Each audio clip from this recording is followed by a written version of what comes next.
Welcome to this special edition of Frequency Matters. I'm Gary Lerude from Microwave Journal, and I'm here with Bryan Goldstein, who's the General Manager of the Aerospace and Defense Business Unit at Analog Devices. Bryan, thanks for joining us. Well, thank you, Gary. Bryan, from your position, as you look at the aerospace and defense market, what trends are you seeing, and how is Analog Devices positioning to address those? As you know, in the aerospace and defense market, trends always start with size, weight, and power.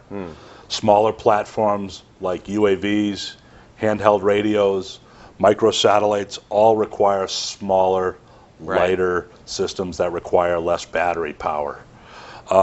New requirements that we're seeing include modular, configurable, cognitive systems.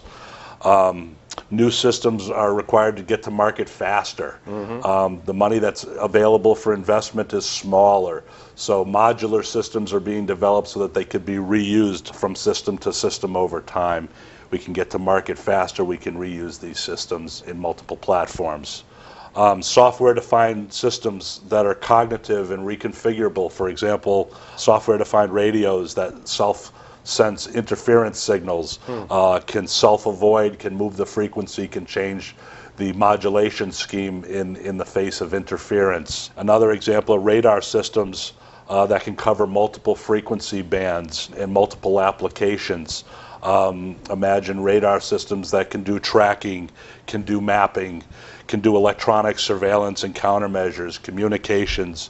Reconfigurable, programmable, changing the frequency band, changing the modulation schemes, being able to do all of these different applications all simultaneously. Right. How is Analog Devices positioning to address these trends you've just described? We're attacking it in many ways. Again, it starts at the semiconductor level.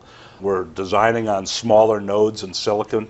For instance, 28 nanometer is allowing us to go higher in frequency and dramatically reduce power consumption and reduce costs associated with integrated RF microwave functionality. Size weight reduction through multiple levels of integration, starting at the die level, where we're able to combine now RF, analog, and digital functionality on silicon. Heterogeneous die, where we're able to integrate multiple flavors of silicon, gas, and GaN onto a single substrate, and then ultimately leading to a system in a package, component level packaging, as well as complete integrated modules and subsystems. Multifunction cognitive systems are dependent on high-speed converters, and our integration of the high-speed converters with our full RF microwave portfolio is allowing us to do some interesting levels of integration at the chip level, as shown in our new Radioverse transceiver product family, which enables programmable, adaptable systems in extremely small form factors. And then ultimately, our ability at the system level to integrate the components into larger, higher levels of assembly are forming partnership relationships with our customers, because they're seeing that we add more than component level expertise. We now offer system level expertise, and the ability to design and manufacture these higher levels of integration is something that's a real differentiator for us.